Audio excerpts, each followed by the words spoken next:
முதலாம் உலகப் போர் தொடங்கின அந்த நேரத்தில் வந்து எஸ்டோனியா ரஷ்ய பேரரசின் ஒரு பகுதியாக வந்து இருக்குது. போரின் இறுதி ஆண்டில் அது ஜெர்மனியால் ஆக்கிரமிக்கவும் படுது. ரஷ்ய புரட்சி மற்றும் ஜெர்மனியின் தோல்வியை தொடர்ந்து ஃபின்லாண்டை போலவே எஸ்டோனியாவும் ஒரு சுதந்திர நாடாக வந்து மாறுது.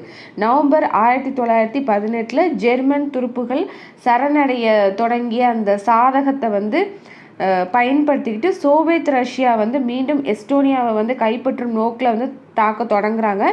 இருந்தாலுமே அந்த லட்டீவியா, பிரிட்டன், ஒயிட் ரஷ்யன் படைகள் மற்றும் ஸ்காண்டினேவியா நாடுகள் எஸ்டோனியாவுக்கு உதவுறாங்க. இறுதியில் பிப்ரவரி 1920 ரஷ்யா வந்து எஸ்டோனியாவை வந்து கைவிட்டுறாங்க. அது வந்து ஒரு சுதந்திர நாடாக வந்து அறிவிக்கவும் படுது.